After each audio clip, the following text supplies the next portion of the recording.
Number 18. Dear Executive Manager Schultz, it is a week before the internship program starts. I am writing to bring your attention to a matter that requires immediate consideration regarding the issue my department has. As the coordinator, it is becoming apparent to me that the budget, previously approved by your department, needs some adjustments in order to meet the emerging modifications. Since my department has hired 3 more interns than planned initially, the most expensive need is for additional funding to cover their wages, training costs, and materials. I kindly request an additional budget allocation for these expenses. Please refer to the attachment for details. Thank you for your attention. Best regards, Matt Perry.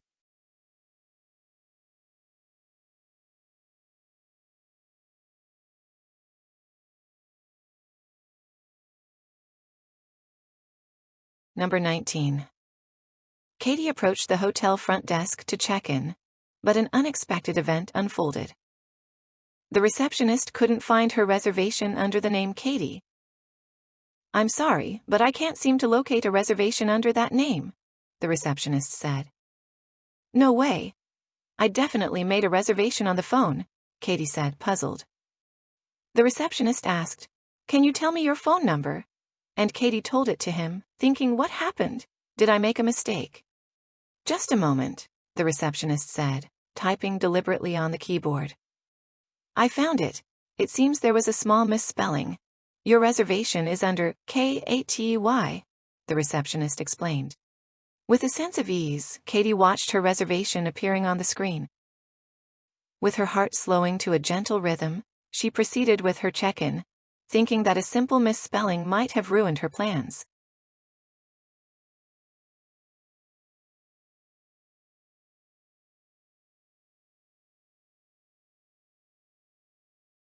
Number 20. To be mathematically literate means to be able to think critically about societal issues on which mathematics has bearing, so as to make informed decisions about how to solve these problems. Dealing with such complex problems through interdisciplinary approaches, mirroring real-world problems, requires innovative ways of planning and organizing mathematical teaching methods.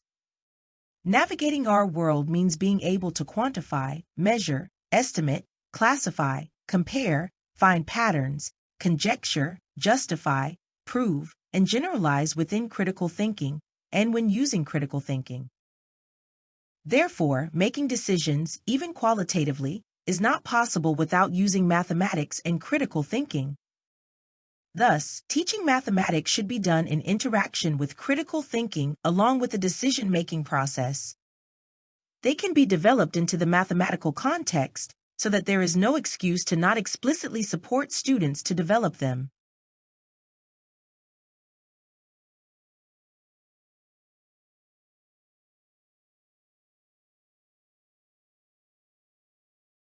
Number 21. Imagine that your usually stingy friend delights in buying you a Christmas present after taking a generosity booster. How would you feel? Undoubtedly, there is something praiseworthy about the action. You'd be pleased to receive the gift. You'd say thank you and mean it. But his change of heart is not entirely satisfying. According to Zagzebski, an American philosopher, he is not really generous. When we praise someone's character, we use words for various virtues: generous, kind, courageous, etc. A person who gives one gift isn't generous. Instead, generosity is a stable part of a person's moral identity, an emotional habit that is part of who you are. Thus, virtues, as opposed to non-typical impulse, are the result of your personal history. They are part of who you are, as they are part of how your character was formed. Instant virtue is therefore impossible. Popping a pill cannot make you a better person.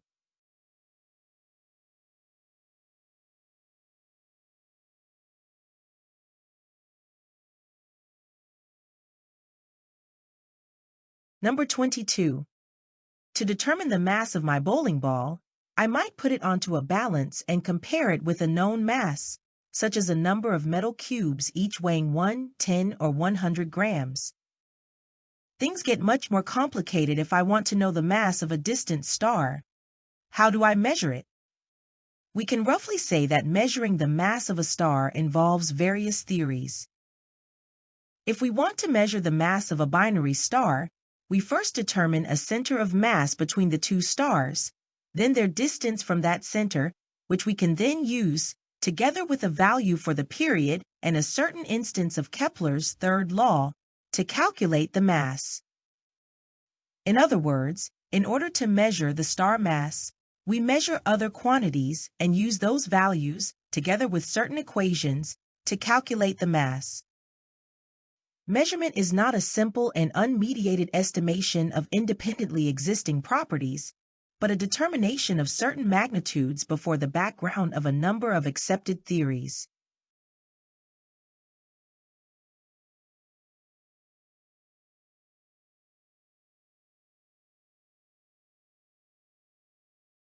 Number 23. Based on discoveries in neuroscience, pain and pleasure are formed and processed in the same area of the brain. Our bodies constantly strive for homeostasis, which is defined as the balance of bodily functions. Without the body's effective compensatory mechanisms, which may cushion potential highs and lows, we would not be capable of surviving. Pleasure and pain are like two sides of the same coin. They seem to work together and are heavily reliant on one another and keep balance. If you imagine pleasure and pain as the two opposite points on a scale, you can easily understand that as one of the 2 points rises, the other must correspondingly fall. We've all heard the expression, no pain, no gain. Well, according to psychiatrist Drive. Anna Lemke, there may be some truth to these words. She says that our attempts to escape being miserable are in fact making us even more miserable.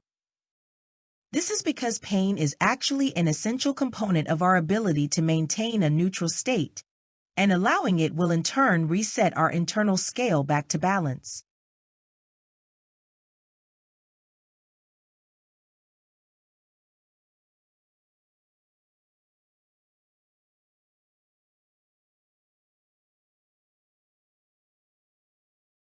Number 24. Manufacturers masterfully sow seeds of doubt about the adequacy of our current devices. Suddenly, the phone that was your lifeline a year ago is now a museum piece, unable to keep pace with your digital demands.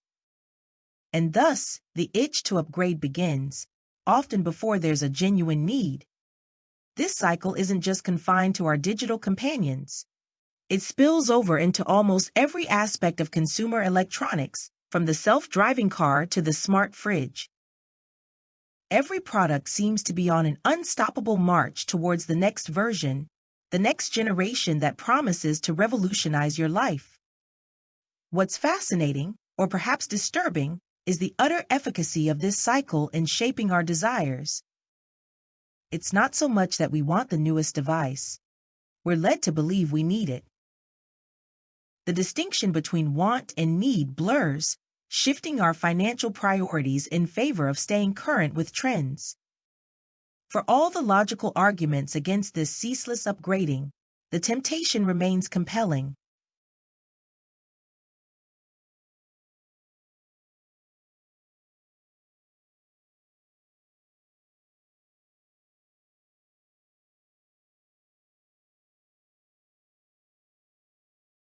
Number 25. The graph above shows the shares of online sales out of total sales by each of 5 product categories in 2023 and the estimated ones in 2027. The shares of all 5 categories are expected to increase by 2027 respectively, while not surpassing 50%. Based on the selected categories, consumer electronics is anticipated to show the biggest gap in the share of online sales between 2023 and 2027. DIY and furniture showed the same share of online sales with 29% in 2023, but the share of DIY online sales is estimated to exceed that of furniture online sales by 2027. The share of beauty care online sales was lower than 20% by 2 percentage points in 2023, but is estimated to be higher than 20% in 2027. In 2023, food showed the lowest share of online sales among the categories, but that share is projected to less than double by 2027.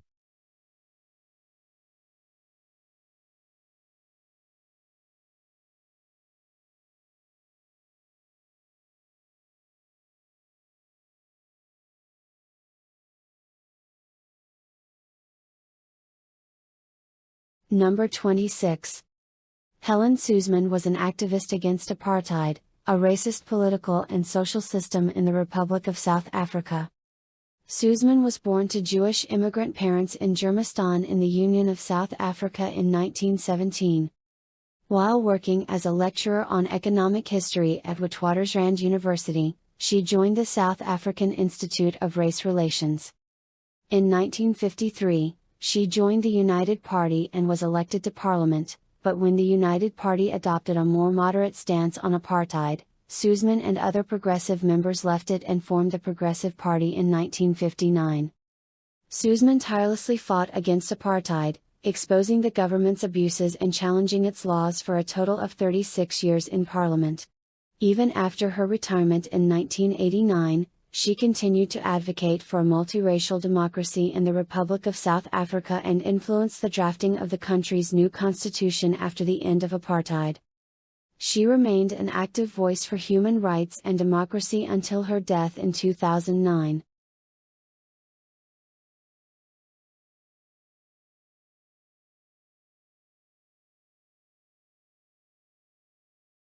Number 27. Big Wave Beach Earthing Challenge. Walk barefoot around Big Wave Beach and feel the energy of nature. Let's enjoy earthing together. Date, October 27, 2024, Sunday gathering, in front of Information Board of Big Wave Beach. Registration, October 20th, 2024, only on our website. QR code will be sent after confirmation. Schedule 1 p.m., share your QR code and receive a wristband. 1:30 p.m., listen to a simple lecture on barefoot walking. 2 p.m., walk around beach in groups. 4 p.m., return a wristband to receive a souvenir at gathering point. Note: washing feet is allowed only in the designated area. In an emergency, call the number on your wristband. For registration, please visit www.bobirth.com.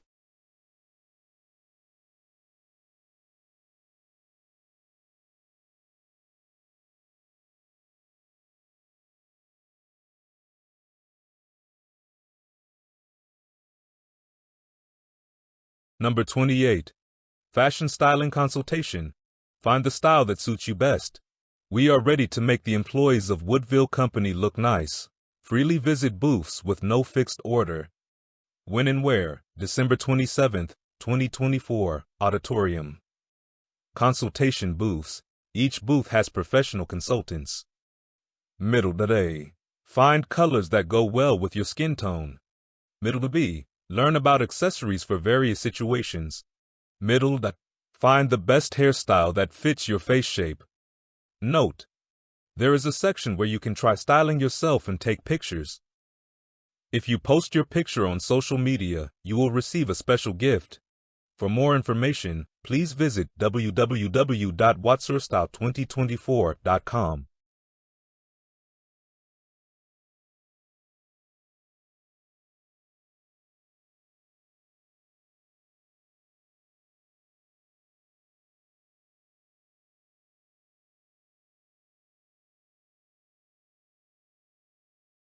Number 29. Conditioned place preference is a way of finding out what animals want. Researchers train them to associate one place with an experience such as food or a loud noise, and another place with something completely different, usually where nothing happens. The two places are made obviously different to make it as easy as possible for the animal to associate each place with what happened to it there. The animal's preference for being in one place or another is measured both before and after its experiences in the two places. If there is a shift in where the animal chooses to spend its time for the reward, this suggests that it liked the experience and is trying to repeat it. Conversely, if it now avoids the place the stimulus appeared and starts to prefer the place it did not experience it, then this suggests that it found the stimulus unpleasant. For example, mice with cancer show a preference for the place where they have been given morphine, a drug used to relieve pain, rather than where they have received saline, whereas healthy mice developed no such preference.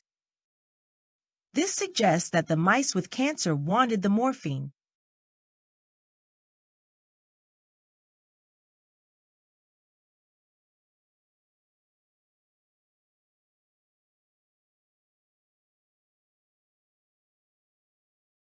Number 30.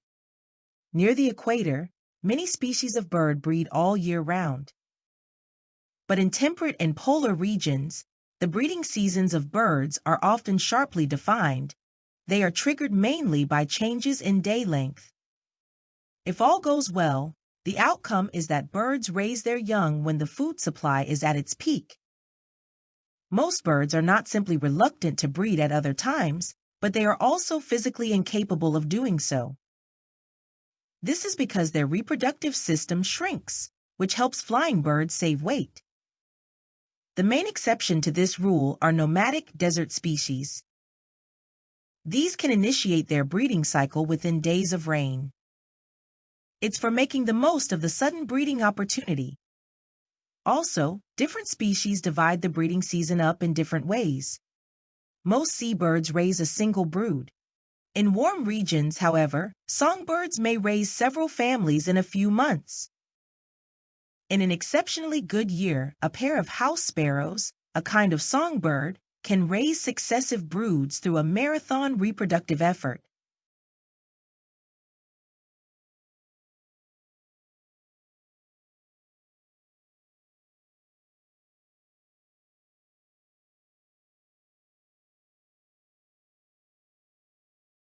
Number 31.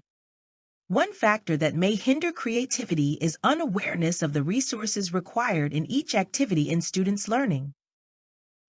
Often students are unable to identify the resources they need to perform the task required of them. Different resources may be compulsory for specific learning tasks, and recognizing them may simplify the activity's performance. For example, it may be that students desire to conduct some experiments in their projects. There must be a prior investigation of whether the students will have access to the laboratory, equipment, and chemicals required for the experiment. It means preparation is vital for the students to succeed, and it may be about human and financial resources, such as laboratory technicians, money to purchase chemicals, and equipment for their learning where applicable. Even if some of the resources required for a task may not be available, identifying them in advance may help students' creativity. It may even lead to changing the topic, finding alternative resources, and other means.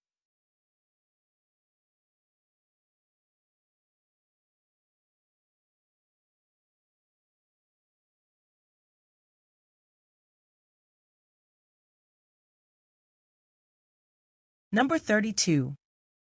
All translators feel some pressure from the community of readers for whom they are doing their work. And all translators arrive at their interpretations in dialogue with other people. The English poet Alexander Pope had pretty good Greek, but when he set about translating Homer's Iliad in the early 18th century, he was not on his own. He had Greek commentaries to refer to, and translations that had already been done in English, Latin, and French, and of course he had dictionaries. Translators always draw on more than one source text.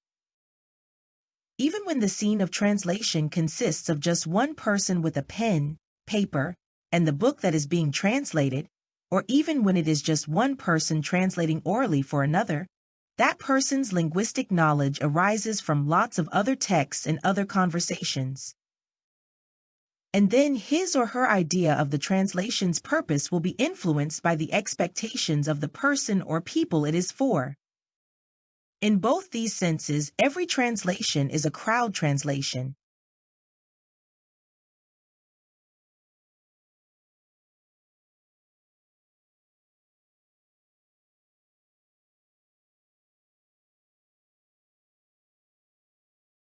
Number 33. Some people argue that there is a single, logically consistent concept known as reading that can be neatly set apart from everything else people do with books. Is reading really that simple? The most productive way to think about reading is as a loosely related set of behaviors that belong together owing to family resemblances, as Ludwig Wittgenstein used the phrase, without having in common a single defining trait. Consequently, efforts to distinguish reading from non-reading are destined to fail because there is no agreement on what qualifies as reading in the first place. The more one tries to figure out where the border between reading and not reading, the more edge cases will be found to stretch the term's flexible boundaries.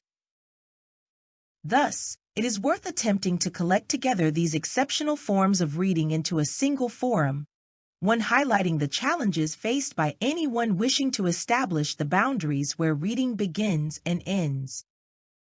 The attempt moves toward an understanding of reading as a spectrum that is expansive enough to accommodate the distinct reading activities.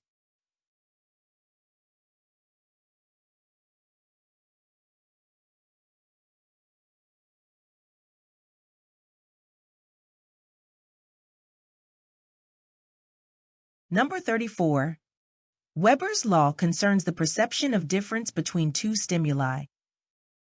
It suggests that we might not be able to detect a 1 millimeter difference when we are looking at lines 466 millimeters and 467 millimeters in length, but we may be able to detect a 1 millimeter difference when we are comparing a line 2 millimeters long with one 3 millimeters long. Another example of this principle is that we can detect one candle when it is lit in an otherwise dark room. But when one candle is lit in a room in which 100 candles are already burning, we may not notice the light from this candle. Therefore, the just noticeable difference, J and D, varies as a function of the strength of the signals. For example, the J and D is greater for very loud noises than it is for much more quiet sounds. When a sound is very weak, we can tell that another sound is louder, even if it is barely louder. When a sound is very loud, to tell that another sound is even louder, it has to be much louder. Thus, Weber's law means that it is harder to distinguish between two samples when those samples are larger or stronger levels of the stimuli.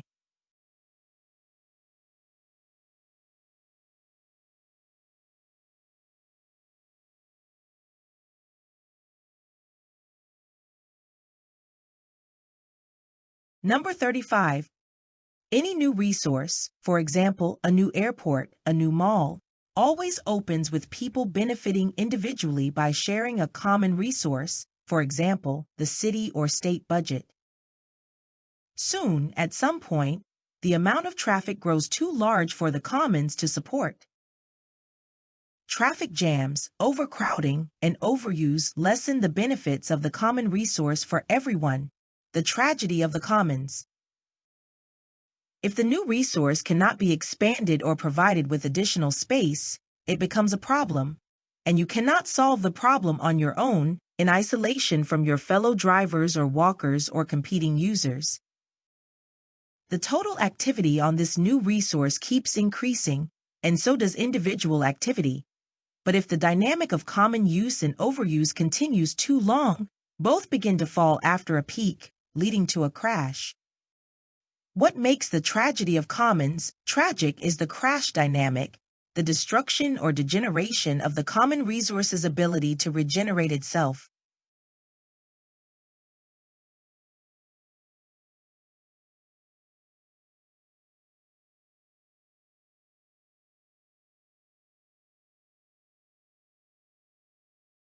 Number 36.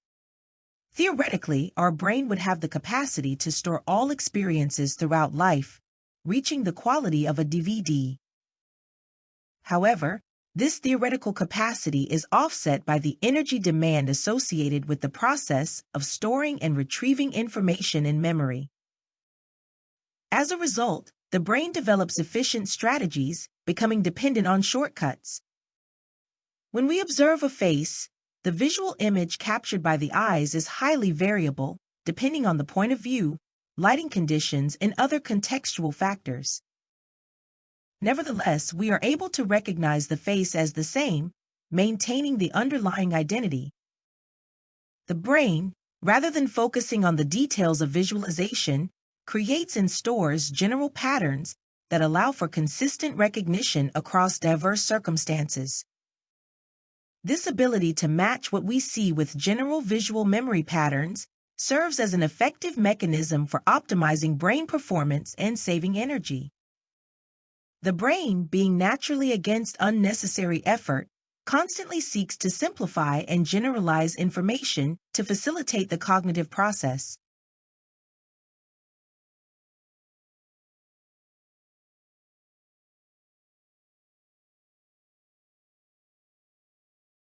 Number 37. Where scientific research is concerned, explanatory tales are expected to adhere closely to experimental data and to illuminate the regular and predictable features of experience. However, this paradigm sometimes conceals the fact that theories are deeply loaded with creative elements that shape the construction of research projects and the interpretations of evidence. Scientific explanations do not just relate a chronology of facts. They construct frameworks for systematically chosen data in order to provide a consistent and meaningful explanation of what is observed. Such constructions lead us to imagine specific kinds of subject matter in particular sorts of relations, and the storylines they inspire will prove more effective for analyzing some features of experience over others. When we neglect the creative contributions of such scientific imagination and treat models and interpretive explanations as straightforward facts, even worse, as facts including all of reality, we can blind ourselves to the limitations of a given model and fail to note its potential for misunderstanding a situation to which it ill applies.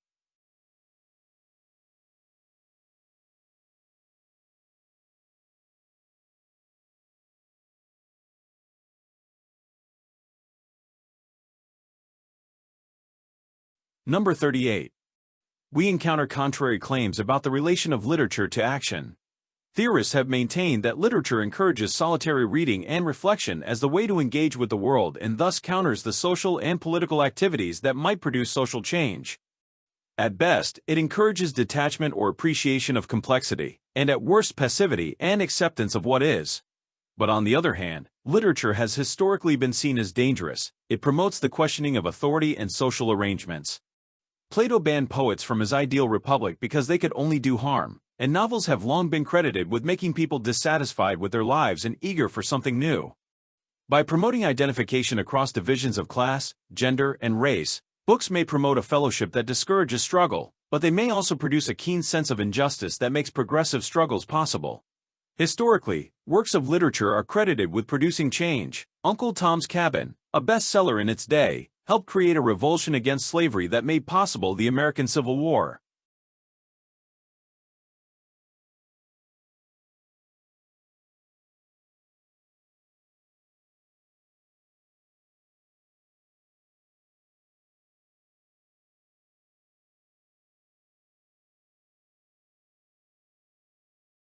Number 39.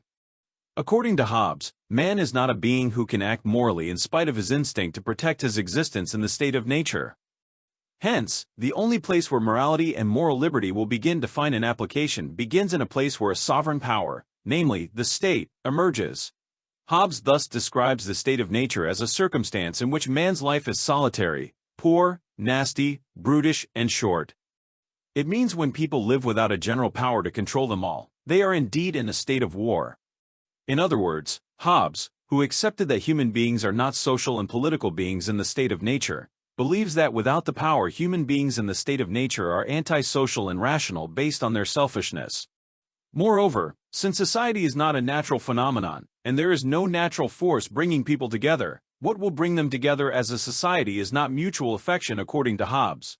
It is, rather, mutual fear of men's present and future that assembles them, since the cause of fear is a common drive among people in the state of nature.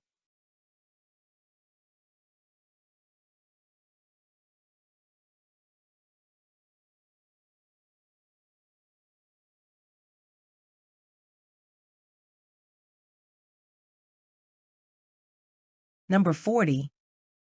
There is research that supports the idea that cognitive factors influence the phenomenology of the perceived world. Delk and Fillenbaum asked participants to match the color of figures with the color of their background. Some of the figures depicted objects associated with a particular color. These included typically red objects such as an apple, lips, and a symbolic heart. Other objects were presented that are not usually associated with red, such as a mushroom or a bell. However, all the figures were made out of the same red-orange cardboard. Participants then had to match the figure to a background varying from dark to light red. They had to make the background color match the color of the figures. The researchers found that red-associated objects required more red in the background to be judged a match than did the objects that are not associated with the color red. This implies that the cognitive association of objects to color influences how we perceive that color.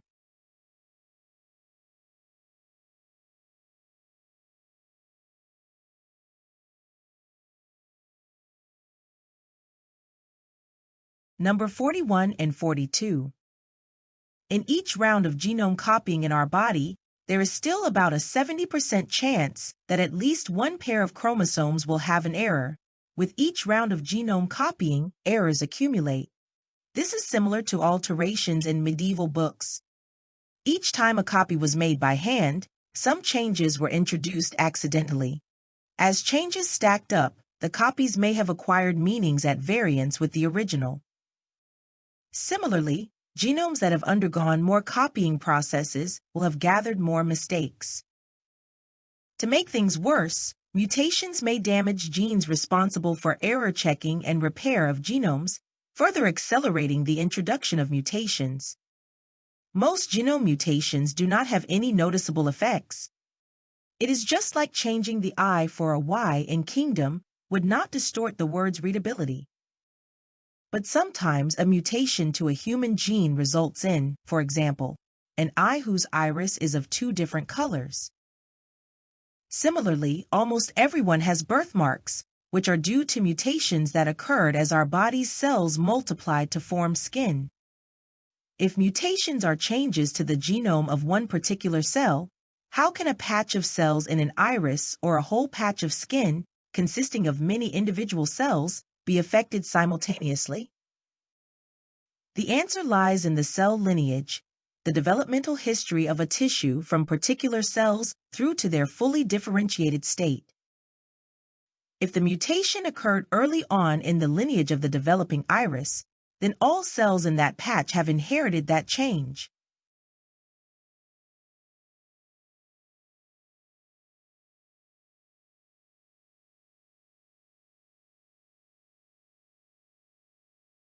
Number 43, 44, 45.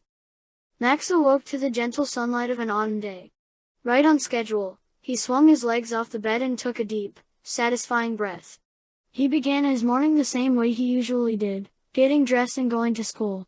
Today was going to be another perfect day until he ran into Mr. Kapoor, his science teacher. Just to remind you, science fair projects are due next Wednesday. Don't forget to submit your final draft on time, Mr. Kapoor said. Max froze. What? It can't be. It was due next Friday. After school, he came home worrying that his whole perfectly planned week was going to be ruined. Without his usual greeting, Max headed to his room in haste. What's wrong, Max? Jeremy, his dad, followed Max, worrying about him.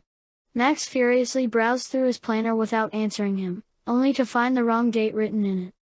Fighting through tears, Max finally managed to explain the unending pressure to be perfect to his dad. To his surprise, Jeremy laughed. Max, guess what? Perfect is a great goal, but nobody gets there all the time. What matters is what we do when things get messy. That made him feel a little better.